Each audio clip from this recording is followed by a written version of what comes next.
আজকের মিডিল ইস্টের গুরুত্বপূর্ণ খবর শোনার লাগি খাসার বেসার সংবাদ এই চ্যানেল আপনারা সবরে জানাই ধন্যবাদ। দয়া করি এই চ্যানেলটা সাবস্ক্রাইব করিয়া সঙ্গে থাকবা, ভিডিওটা লাইক শেয়ার করবা, তাহলে শুনিলে আজকের আন্তর্জাতিক গুরুত্বপূর্ণ খবর।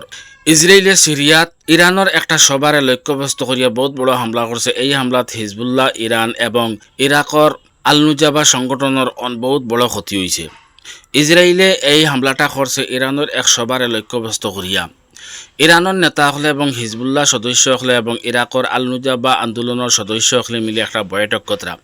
এই বৈঠকের লক্ষ্যবস্তু করিয়া ইসরায়েলে হামলা করছে। এই হামলাত প্রায় 100 ডেড বডি এখন পর্যন্ত উদ্ধার করা হয়েছে এবং 100-র ঊর্ধ্বে গুরুতর জখমী হয়েছেন। কোয়ার সিরিয়ান ইরানপন্থী 61 জন এই হামলাত শহীদ হয়েছেন এবং নন অফিসার 27 জন। এরার মাঝ থেকে বেশিরভাগ ইরাকর আল নুজাবা সংগঠনের সদস্য হল। আর হিজবুল্লাহর লগে সহযোগিতাকারী 11 জন এবং খুদ হিজবুল্লাহর সদস্য আরও 4 জন। তো এই হামলাত সদস্য হল শহীদ হয়েছেন। এটা ইরানের লাগে এবং হিজবুল্লাহর লাগে আর ইরাকর আল নুজাবা সংগঠনের লাগে বহুত বড় ক্ষতি।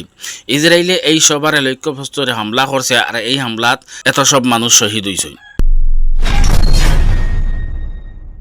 ইসরায়েলের প্রধানমন্ত্রী বেঞ্জামিন নেতানিয়াহুয়ে কইছেন তান গ্রেফতারি পরোয়ানা সংক্রান্ত আন্তর্জাতিক বিচার আদালতের সিদ্ধান্ত ইসরায়েলে কোনো অবস্থাতে মানিয়া নিত না। আর নেতানিয়াহুয়ে এই কথাও কইছেন যে এটা ইসরায়েলের লাগে একটা অন্ধকার দিন আর বর্তমানে আন্তর্জাতিক বিচার আদালত মানবতার শত্রু হইয়া উঠে। আর নেতানিয়াহুয়ে কইছেন কোনো ধরনের সিদ্ধান্ত ইসরায়েলে রক্ষা করার থেকে আটকাইতে পারত না। আর আন্তর্জাতিক বিচার আদালতের এই সিদ্ধান্তর তদন্ত করব ইসরায়েলে। আন্তর্জাতিক আদালতের পক্ষ থাকিয়া নেতানিয়াহুর উপরে গ্রেফতারি পরোয়ানা জারি হওয়ার কারণে নেতানিয়াহু এখন হয়ে গেছেন গৃহবন্দী।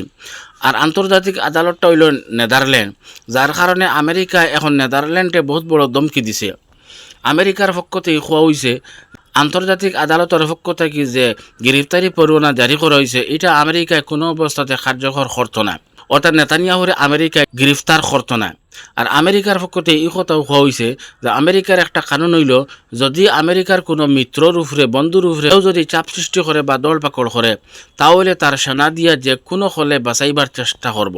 এটা দিয়ে আমেরিকা ইঙ্গিত দিল নেদারল্যান্ডের উপরে হামলা করার লাগিয়া। এবং নেতানিয়াহুয়ে কইছেন যে এই সিদ্ধান্তর পক্ষে খারা খারা আসলা এরা লিস্ট তৈরি করা এরার বিরুদ্ধে ইসরায়েল এবং আমেরিকা মিলিয়া কঠোর ব্যবস্থা নিব।